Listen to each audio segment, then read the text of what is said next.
Hello, everyone, and welcome to the Run in the Paint recap. Today is Friday, January 3rd, the first recap of 2025. Taking a little bit of the last couple weeks off here with it being the holiday season, but had to come back to jump on the recap with everything that happened last night. A whole lot to talk about. In the description down below, you can fast forward ahead to your favorite team's game or storyline because last night we had a trade request, an official trade request after a game with Jimmy Butler and the Miami Heat. So cannot wait to talk about that. But before we get into it, leave a like on the video, subscribe for more NBA content. Hoping to have another big year to jump up here on the Run in the Paint channel with the podcast. We'll have the podcast coming up later here today, where me, Jackson, Nick, and Ben all do a draft, an all-decade draft about the halfway point of the 2020s, drafting players based on the first 5 years of the decade. So that episode was definitely a lot of fun. Check that out. But let's get into these games from last night. We had 6 games. Let's start off with the first game of the night, the Indiana Pacers at the Miami Heat. And the Pacers absolutely dominated a 128-115 victory. That was all Indiana, man. They completely dominated. Tyrese Halliburton with 33 points, 15 assists on the game, 6 3-pointers as well. It's been a very up and down season for Tyrese Halliburton, but a game like that, it shows you that he still has, those electric performances, that he had so much last season. He still has a lot of those in him. But look, the Pacers played great in that game. We got to get into the Jimmy Butler stuff because this is unbelievable what the Miami Heat have the season that they've kind of had so far with Jimmy Butler. I have right here the whole entire the timeline about this whole Jimmy Butler trade request. So he requests the trade last night, but this basically goes all the way back to probably the play-in tournament from last season. Of course, the Miami Heat, another mid-year last season, they fall into the play-in tournament as the 8th seed. They're playing at Philadelphia. Jimmy Butler gets injured in that game and has to miss the entire playoff series against the Boston Celtics, which the Celtics obviously won that series.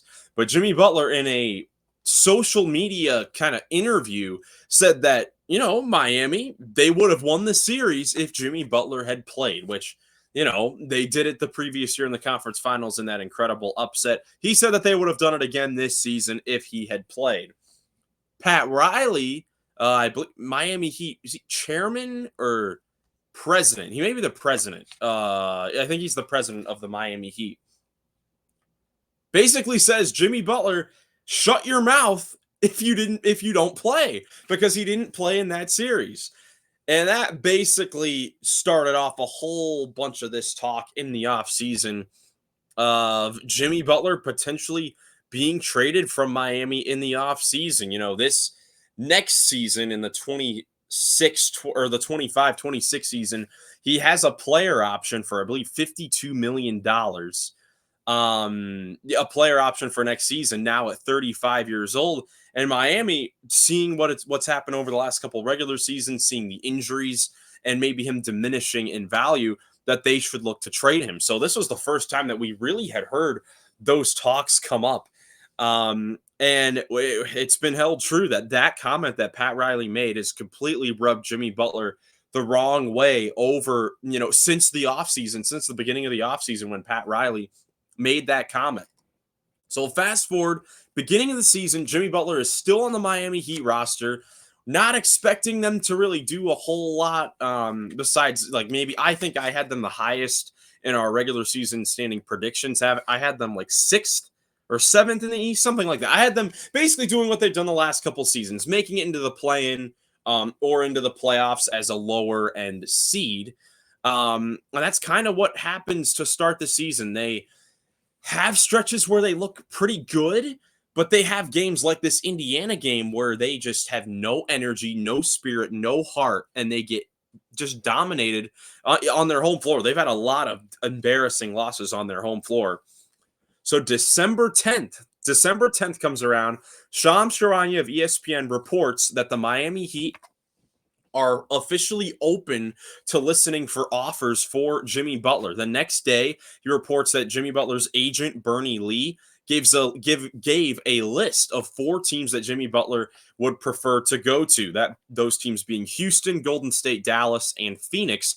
Bernie Lee comes out and basically says that's a whole lot of crap. That's not true at all. Why, don't lie about my player. That's basically what he said. So for that, now that we're, about a month later and the trade request has happened, shout out to Shams. Shams should get a lot of apologies from anyone that wasn't on his side, on that situation. But anyways, that whole thing happens. We go to December 20th. Jimmy Butler leaves 7 minutes into the Miami Heat's game, and misses the next 5 or 6 games. Wasn't clear on if it was an official injury or if it was for personal reasons. But regardless, got another report from Shams on Christmas Day that Jimmy Butler preferred a trade by the trade deadline in a couple of months. Or actually in a month now that we're in January. Unbelievable.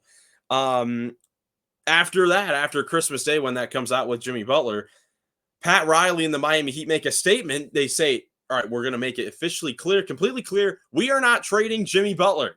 We are not going to trade Jimmy Butler. Fast forward, New Year's Day, Jimmy Butler returns from his absence against the New Orleans Pelicans. This is this past Wednesday. Jimmy Butler has 9 points, 3 for 5 from the field, only shoots 5 times in 25 minutes of action against the Pelicans, and does not play in the fourth quarter.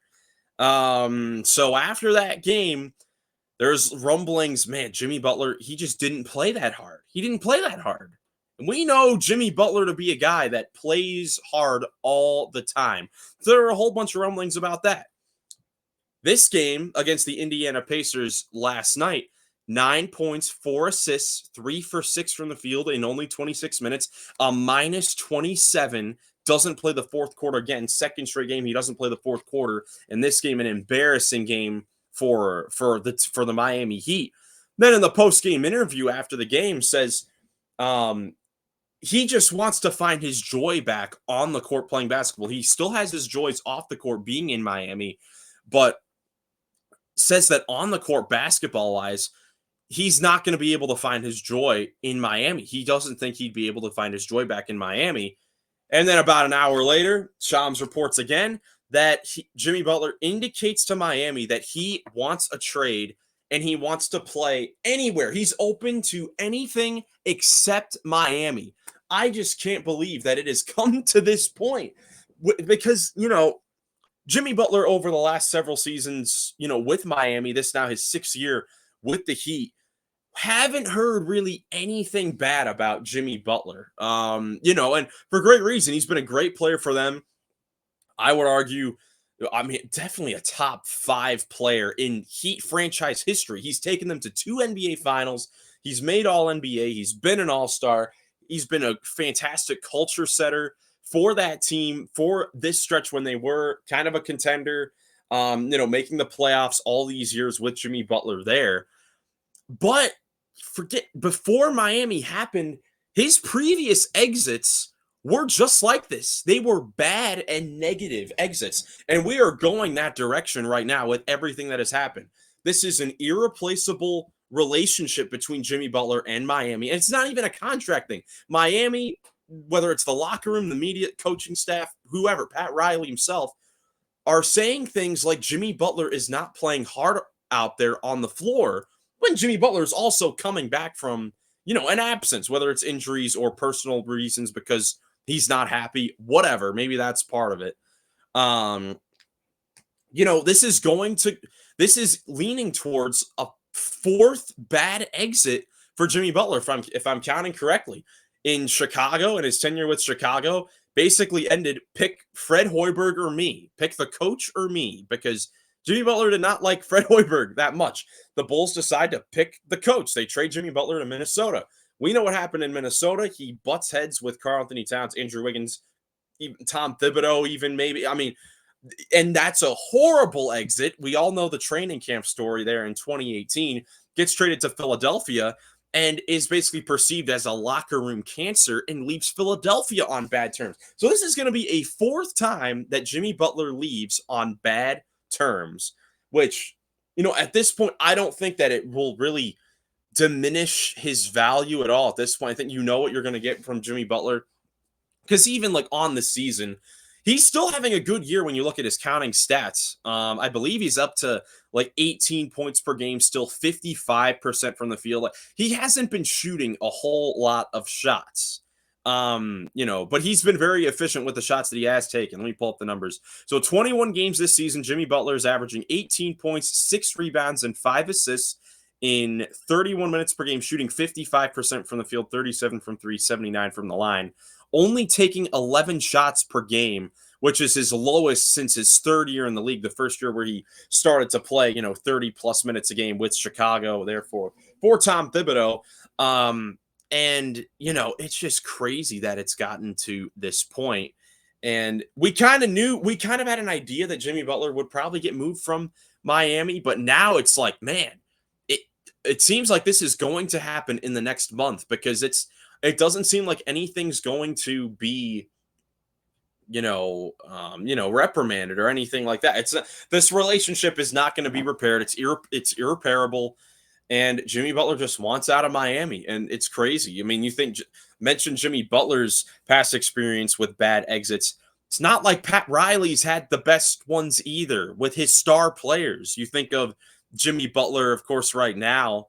But even like when Dwayne Wade left in 2016, when he went to Chicago, when LeBron James went back to Cleveland, wasn't that great either. Like, it's not the best really on either side. And, it's just two sides clashing right there. And it doesn't seem like either head is going to, it doesn't seem like cooler heads are going to come out of this one. We'll see how Jimmy Butler takes the rest of his tenure with Miami. In the Shams report, basically said that he's going to do whatever the Heat, ask of him, if it's team activities, if they still have him play in games. Like, I don't know how these situations are always weird when you get a trade request mid-season, because will Jimmy Butler still play? Will they hold him out of the lineup so that way it doesn't diminish his value in case he gets injured? Will they play him to try to raise up his value? I don't know. There's so much that could happen. But real quick, before we move on to the other games here, I drew up 6 Jimmy Butler trades. Now, personally, I think there are only 2 realistic places that Jimmy Butler will end up. And that's what we'll start with. But whenever these star players are, out there in case for a trade, there are always these other teams and other options that sometimes jump in there and kind of swoon in for the player when no one's really expecting it. So I'm going to try to predict what happens here today. I've got 6 trades, and all the teams I think do make sense in some way. So I'm going to pull up Fanspo, one of the best trade machine websites out there. So shout out to Fanspo. The first trade, and the one that I've been talking about really since the season has started, is Jimmy Butler. Oh, wait, I have to add the second team. First team we will look at is the Houston Rockets. Jackson Goglin's favorite team, who's been balling so far this season, the 3rd seed in the Western Conference. Great defensive team. They do it offensively as a team, but not the most efficient, and a team that could use a guy, that could use a number one guy, because right now they're led by Alperen Şengün, Jalen Green, bit of an inconsistent player offensively. Fred VanVleet's kind of inconsistent. Alperen Şengün is good, but none of them are the clear-cut number one. I think that the Houston Rockets are a team that are in a very, very, very similar position to the Miami Heat in 2019 when Jimmy Butler signed with the Heat. Şengün is very similar to Bam offensively. He's just a little bit slower. Obviously not the best defender, like Bam, but a offensive hub that can make plays for his guys. Jalen Green, very similar to Tyler Hero.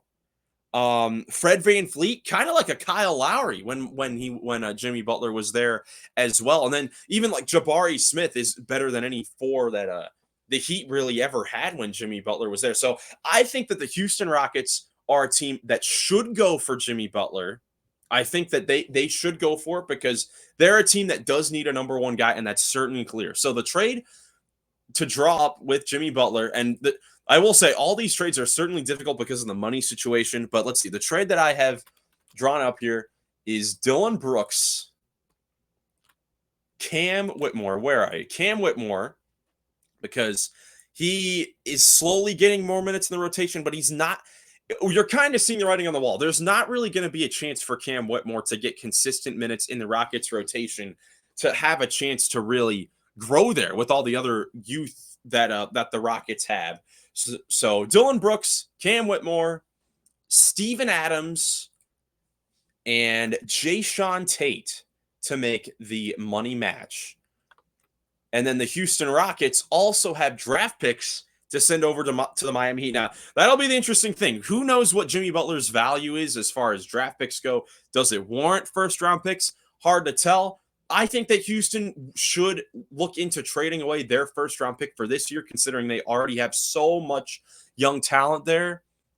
And honestly, I think that maybe could be enough. Maybe another draft pick in there is something that they need to do, but let me know what you guys think in the comments below. I think that a deal like this is the deal that probably will happen. This is the most likely. I think Houston is the best spot for Jimmy Butler.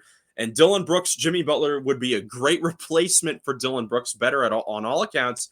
Steven Adams, Jayshawn Tate to match salary, Cam Whitmore, so he can get an opportunity in Miami. That would be the young piece that Miami would want, and a draft pick or two. Now, draft picks, I'm not really great at kind of figuring out the how draft picks can be valued across the league. So for these trades, I don't really have a whole lot of picks, across the way. I do for another one of these trades. So Houston is the number one option for me for this trade. Option number two is another team that Jimmy Butler had in his preference, and that is the Golden State Warriors. To try to get Steph Curry, now 36 years old, try to get him a number two guy to go along with him. So this trade, of course, you got Jimmy Butler. You've got Nikola Jovic, another young player. Now, that's a guy that I'm very sure that Eric Spoelstra would want to keep in there, but he's like the only way that this trade will work salary-wise. So Jimmy Butler, Nikola Jovic for the $26 million contract of Andrew Wiggins, Jonathan Kuminga to give the Heat a younger player who could get more minutes there, and then matching salaries, Kevon Looney, Gary Payton II, who both have kind of fallen out of Steve Kerr's rotation. Bada boom, bada bang. I think that this could make sense. Jimmy Butler in Golden State, if the Warriors do want to go for it with Steph and Draymond Green still there, you'd have a starting five potentially of Steph Curry, Dennis Schroeder, Jimmy Butler, Draymond Green, Trace Jackson Davis, still with Moses Moody, still with Buddy Hield. You'd have to figure out your backup bigs in this situation, but Golden State has been running small so much. I think that Jimmy Butler and Jovic would fit great in the Warrior system, but he's just there to kind of match salaries. I like Steph and Jimmy Butler together. I think that could make a lot of sense. I just don't know if the Heat would take this package back, or if the Warriors would even want to offer Kuminga and Wiggins to Miami for Jimmy Butler. So let me know in the comments what you guys think about that trade as well. Those are the two of the four teams that Jimmy Butler had on his trade list, kind of preferred destinations that would make sense. Dallas, Phoenix. I don't think there's any way that happens unless Phoenix trades Bradley Beal for Jimmy Butler straight up. And I honestly think that is a far stretch as my camera gets a little wonky there. All right, so now these next four, I'll be a little quicker with these because we still have a lot of games to get to. These four teams are kind of shots in the dark, but I think they all could make sense. A team that I have always thought Jimmy Butler could fit well on is the Atlanta Hawks. Now, the Hawks have been playing great basketball as of late, so I do not think they will make a trade. A significant trade like this for a guy like Jimmy Butler. But if they were to do it, I think it'd be something like DeAndre Hunter, who's been great off the bench, Bogdan Bogdanovic, big contract, but is still a solid player, has had a bit of a rough season, and Larry Nance Jr. and then also throwing in Alec Burks to Atlanta. This trade, I believe, should work here. Yes. So Jimmy Butler and Alec Burks to the Hawks for DeAndre Hunter, Bogdan Bogdanovic, and Larry Nance Jr. This would give Atlanta another, very, very solid wing to start in there, and give them another star. Now, the thing is, do you want Jimmy Butler in there to take minutes away from Dyson Daniels or Risa Shea? I don't know. I just always think that Jimmy Butler would fit there with the Atlanta Hawks with Trae Young. That's kind of a shot in the dark. I don't think that one would happen, but I think it'd be an interesting fit if Jimmy Butler was in Atlanta. Three remaining trades are all Western Conference teams. So, first, a team that is surprisingly in the play-in hunt, the San Antonio Spurs. If they wanted to go for another veteran piece there, along with Chris Paul and to lead Victor Wembanyama, Keldon Johnson, Harrison Barnes, Trey Jones, and Blake Wesley for Jimmy Butler. Chris Paul, Jimmy Butler. Well, it would be the starting lineup, basically, yes. And the trade goes through. So Jimmy Butler for Keldon Johnson, Harrison Barnes, Trey Jones, Blake Wesley. Those two end point guards, still young point guards, but with Chris Paul and Stephon Castle there, and potential for a point guard to be drafted there in the offseason. You still have Devin Vassell. Kind of unsure what the future could be for those two guys. And the Harrison Barnes, good veteran for them this year, but obviously give him up in a Jimmy Butler trade. And Keldon Johnson, I think Keldon Johnson would be another young piece going to Miami. But if you're San Antonio and you're looking to do things this season with Wemby early in his career, you could have Chris Paul, Devin Vassell, Jimmy Butler, Jeremy Sohan, and Wemby. Not a bad starting five right there for a team that's currently in the play-in tournament. So I think that one could be interesting. Next team, two more teams to go. Another team that's high up in the standings in the Western Conference, the Memphis Grizzlies. Now, I do not think that they will make a trade because they've been so good and they're already a team that is so deep. I don't think they would want to trade away players that have been a part of their depth. But this kind of trade, it involves some players that haven't been the best for them. Players that aren't in the future of the Grizzlies' plans. At least in my viewing of the team. So it'd be Jimmy Butler for Marcus Smart, Brandon Clark, Luke Kennard, and John Conchar. They're all in a row. Though all those guys, at least those top three guys, have all been on the trade block with Clark, Kennard, and Conchar. They've all been offered in trades over the last couple seasons. Marcus Smart is a defensive guy that could be thrown in to a trade like this. And that trade works as well. And this trade would give the Grizzlies a starting five of Ja, Desmond Bane, Jimmy Butler, Jaren Jackson, Zach Edey, with a bench of Scottie Pippen Jr., Jalen Wells, like Vince Williams, Gigi Jackson when he gets healthy. You still have Jake LaRavia. Jay Huff has been really good for them this year. This allows the Grizzlies to still have very good depth pieces, allow those guys to get more opportunities, but also give them an older guy with playoff experience.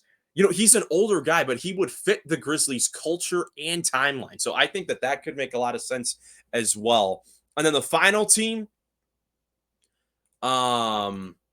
would be the Denver Nuggets. And this is the one, if the Denver Nuggets wanted to get another star piece in there, it would be, Jimmy Butler and who else did I have in here? Jimmy Butler and Pele Larson, rookie who has been playing pretty well for Miami, but could be a good piece for Denver if you went there going forward. Jimmy Butler, Pele Larson for MPJ, Zeke Naji, and Dario Saric. This trade I do not think will happen in the slightest, but I think it's something that both teams could definitely explore to get Miami some more three-point shooting, give Denver another playmaker, and another star.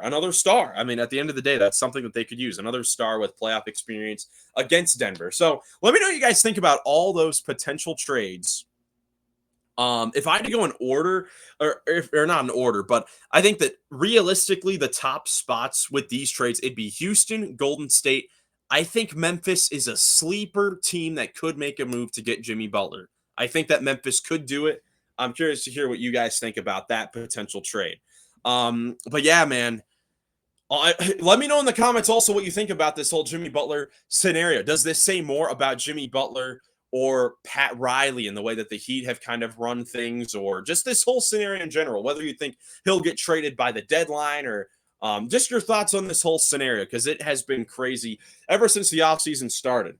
But getting into the rest of these games here, I know we spent a lot of time because, I mean, the Jimmy Butler trade request, that's a lot to go over. Next up, we'll go to the Boston Celtics Minnesota Timberwolves game. I was really looking forward to this game, man. Over the last couple seasons, these two teams have played in so many close games that have gone down to the wire. And this was another one that the Celtics ended up pulling out 118 to 115. And I'll tell you what, man, there's been a lot of talk this season about how there's too many threes being shot. And if you're a fan that does not like three-point shooting, I hope you didn't watch this game, because there were 96 combined three-point attempts from these teams. And we kind of expected this coming in. These are two of the top three-point shooting teams as far as attempts go. The Celtics shoot like 53s a game. Timberwolves take like 40 a game. Both have a lot of guys that fire them away, and we got that in this game. Timberwolves started out great in the first quarter. There's, of course, has been a up and down season for Minnesota, just trying to find that consistency.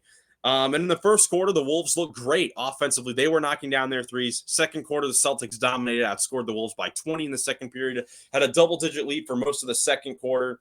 Halfway through the third quarter, Minnesota started to gain some momentum. The other guys started to step up, and that's been the biggest problem for the Timberwolves this season. Anthony Edwards and Julius Randle both playing very solid individual basketball this season, but those other role player guys that really stepped up for them last year in the regular season and then in the playoffs on their way to the conference finals, like Jaden McDaniels, Naz Reid, Mike Conley, Rudy Gobert to some extent. Like, those guys all had it going last season.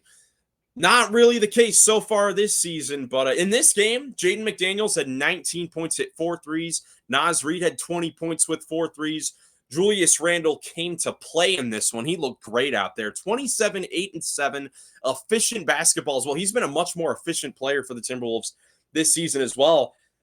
But for Minnesota, it was Anthony Edwards that didn't really play that well. Was only 5 for 16 from the field, had 15 points, 2 for 9 from 3.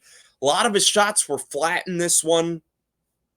Didn't really have a whole lot of plays where he was attacking the basket, making a whole lot of plays. The Celtics, of course, a great defensive team, made it difficult for Anthony Edwards. But the Timberwolves were in this game right till the very end. They came back late in the game, were down by 3 with 3 seconds to go. They got a great stop near the end of the game, and they got an open 3 for Anthony Edwards at the buzzer, which came up short, and the Celtics able to win this game. Big time win for the Celtics.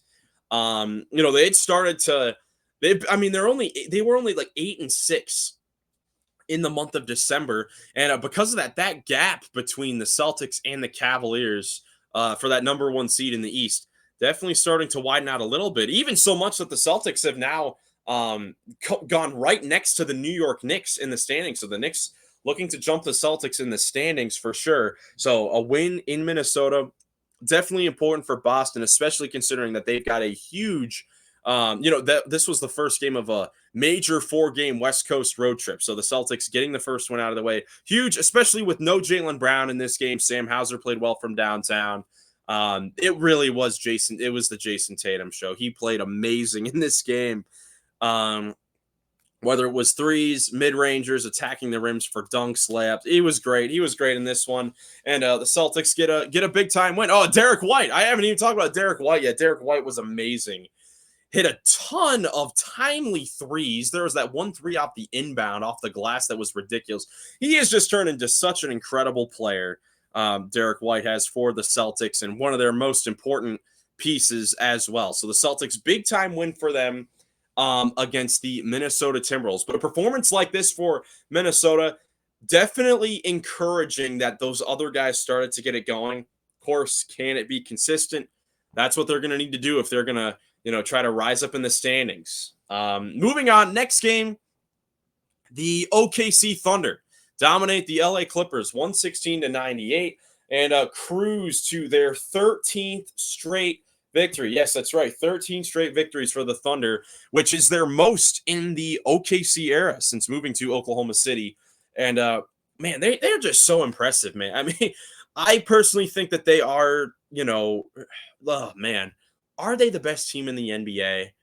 I'll say yes. I think that the OKC Thunder are the best team on paper in the NBA. Obviously, the Cavs have had, the best record so far. I think that the size of the Thunder makes them the best team.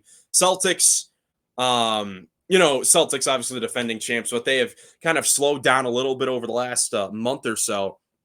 So definitely excited to see the Celtics and Thunder play coming up this weekend. That's going to be a lot of fun. Their next 4 games is going to be a bloodbath for OKC, and I cannot wait to watch them play these games because honestly, over the last few weeks or so, it's been whenever I've looked at an OKC game or box score or whatever, they're just dominating. They're winning games. Like you expect the Thunder to go in and just completely dominate. And if it's close, you wonder, man, how the heck is this a close game? Why aren't the Thunder dominating? That's how good they've been. They've been absolutely amazing. Shea is the front runner for MVP. J-Dub has been playing great basketball. But they also haven't been playing the greatest of talented teams, if I'm not mistaken here. I mean, the Clippers have been playing great basketball, relative to expectations, but there wasn't any James Harden in this game. Just trying to look at their last few wins. They had great wins against Minnesota and Memphis over the last 2 games, which was definitely impressive in those games. But you got Pacers, Wizards, Hornets, Heat, who we just talked about, injured Orlando. So I'm excited to see them get tested over these next 4 games because, man, these next 4 games, tonight they play New York. Sunday, they play Boston. Wednesday, at Cleveland. Friday, at New York. And then even the next Thursday, they play at home against Cleveland. So the next 2 to 3 weeks, we will get to learn a whole lot about this OKC Thunder team. And I personally think that they are for real. They are my favorite to win the entire thing this season and win the championship. But for all the skeptical fans out there, I think that these next 4 games could prove is going to show a whole lot. Depending on how they play, they're going to stifle these teams defensively because that's just what they do. So I'm excited to see how the Thunder play in those games going forward. Moving on to the rest of these games from last night, the Brooklyn Nets tried to pull off another incredible tank job. They gave up a 20-0 run after they had like a 19-24 point lead in the second half against the Milwaukee Bucks. But the Nets held on to defeat the Milwaukee Bucks 113-110. This was unbelievable. The Bucks were scoring at will down at the end of the game after they couldn't get any rhythm. The Nets were playing great defense, but the Bucks were getting a rhythm down late, but they just couldn't get those plays at the end. Giannis missed a layup. Damian Lillard missed a 3 to tie the game off of a great out-of-timeout set by Doc Rivers. And Brooklyn able to hold on to this game. Cam Johnson continuing to raise his trade stock up. Another great game from distance. D'Angelo Russell back in Brooklyn, his first double-double and his first start back with the Nets. And then Cam Thomas off the bench, 22 points, 7 rebounds as well. So the Brooklyn Nets get another victory, but is it really a victory? Is this kind of a loss in the long run of things? And all kidding aside, it's got to be difficult for the Brooklyn Nets when for those players. I know, I think Cam Johnson was on the Young Man in the 3 talking about what it's like playing for a rebuilding team and how it can be difficult sometimes when you kind of have your agenda as a player. Like you want to go out and win these games, but the team may not want to, in their own right. And rightfully so. Like, I think that the Brooklyn Nets should go out and try to lose a bunch of games. And I think a lot of other fans would agree with that because this is the year that they have their first round pick. So they need to try to go all out to try to get that top end lottery pick. And they've kind of fallen behind some of these other teams. The Raptors and Hornets after decent starts, kind of. They've definitely started to tank forward and tried to get into the Cooper Flag, Ace Bailey, Dylan Harper sweepstakes. And Brooklyn has still been winning some of these games, but they've started to trade their veterans over the last couple of weeks. And sure, we'll see a couple more over the next month as we get to the trade deadline. But Milwaukee, man, Milwaukee losing a game to Brooklyn, another one to Brooklyn, because they lost a game to Brooklyn earlier this season. Just difficult, man. Because this Milwaukee Bucks team, they've made up so much ground over the last few months. A loss to Brooklyn, definitely not good. They're gonna have to, keep up making way in the Eastern Conference standings there for sure. And then a couple games in the Western Conference. Back in the Western Conference, the LA Lakers defeat the Portland Trailblazers 114 to 106 in a game where LeBron's jump shot was falling, man. 40 years old, nails 7 threes, 38 points, 8 assists, making clutch plays down the stretch. They give it Max Christie at a career high 28 points with 5 threes. Austin Reeves was 2 rebounds away from another triple double. The way that Reeves has been playing over the last couple of weeks has been superb. He's been awesome. No Anthony Davis in this game. Lakers still hold on to defeat the Blazers, who, their record may not say it. I'm a fan of this Blazers team and the way that they play defensively on some nights, because it is hard to score on the Blazers sometimes. When they come in with the right energy, the right effort, they have Anthony Simons on the offensive end that can do damage and hit crazy shots. He did that this game as well. But the Lakers get another decent victory against the Blazers. And the final game of the night was the biggest blowout of the night. The Golden State Warriors, a 34-point victory against the healthy Philadelphia 76ers for the most part, 139 to 105. And man, this was absolutely a disappointing game for the Philadelphia 76ers. They threw up a complete egg. They laid a total egg in this game. Coming off of this is the second game of back-to-back. The previous night, blow a 9-point lead to Sacramento in the final 5 minutes. Then you come in here and you get outscored by like 20 in the first quarter, give up a whole lot of threes. Steph Curry has one of those incredible games. He's 8 for 8 from 3. So this is actually his best game from 3. As far as, his most perfect game from 3, 8 for 8 from downtown. Sixers just look completely slow on defense. And man, because of all the injuries, they got off to such a slow start. There's another team like the Bucks that had been playing well as of late. I believe they had won 10 of their previous 14 games, but if you're trying to rise up, you cannot have games like this where you just don't show up when you're healthy. You just can't have it happen.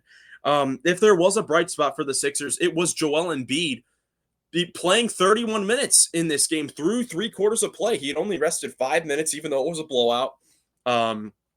He looked like himself on the offensive end.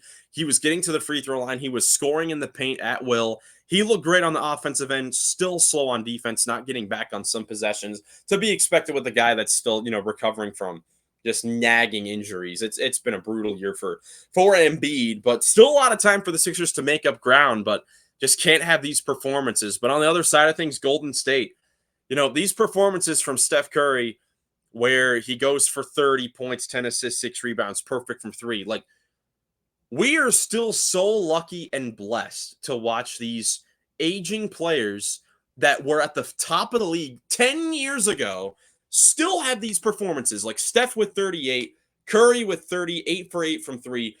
We're just so lucky to be able to still have these great performances from these players so late in their career. And we didn't really get to talk about it a whole lot. I didn't do a recap after the Christmas Day game, where you could definitely say the same thing about that game. But, it's just incredible. You see from these players like a Steph, LeBron, Durant, to a lesser extent Harden, and even Russell Westbrook for Denver over the last few weeks. Like, these players not able to have these superb performances, every night anymore. But you have nights like tonight where you get the glimpse of that magic that reminds us all why they are so special, so monumental to the history of the game, and why they are all going to be future Hall of Famers, and why we still have to enjoy all these great performances while we can. So gotta give Steph Curry his flowers for that incredible performance. But there's a look at all 6 games from last night, and my oh my, there was a whole lot to get to with the Jimmy Butler news, that's a whole thing in its own.